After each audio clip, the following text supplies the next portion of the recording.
Du mois de septembre et d'octobre, nous proposerons une plateforme participative numérique, mais également nous irons sur le terrain pour co-construire avec les Parisiens des solutions concrètes à leurs problèmes du quotidien.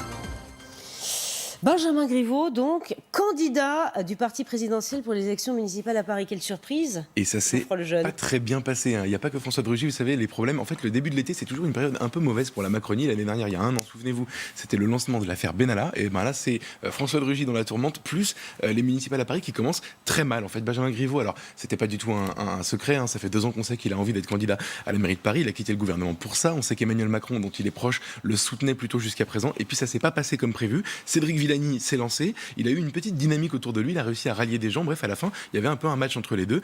Et la commission d'investiture de la République En Marche, hier, a tranché un peu d'autorité, évidemment. Donc, ce qui devait arriver arriva, c'est Benjamin Griveaux le candidat. Mais sans vote, avec pas d'unanimité, ça fait un peu mauvais genre. Ça peut être gênant pour la suite de la campagne, vous pensez? Eh bien, vous savez, Paris, on en a beaucoup parlé. C'est très important pour la République En Marche. C'est un peu le spot le plus important de ces élections municipales. C'est jamais génial de commencer une campagne par une guerre fratricide. Et aujourd'hui, ça commence assez mal. On a vu la réaction de Cédric Villani qui ne dit pas qu'il soutiendra Benjamin Griveaux. On laisse même planer, en tout cas son entourage dit que peut-être il pourrait réfléchir à être candidat en dehors des partis. Réponse du parti, s'il ne le soutient pas, il sera exclu. Bref, ça commence assez mal. L'enjeu pour Benjamin Griveaux, c'était de créer une dynamique. Aujourd'hui, on n'en est pas encore là. Il va lui rester l'été pour essayer de créer quelque chose, mais c'est pas évident. Vous pensez qu'il y aura d'autres rebondissements?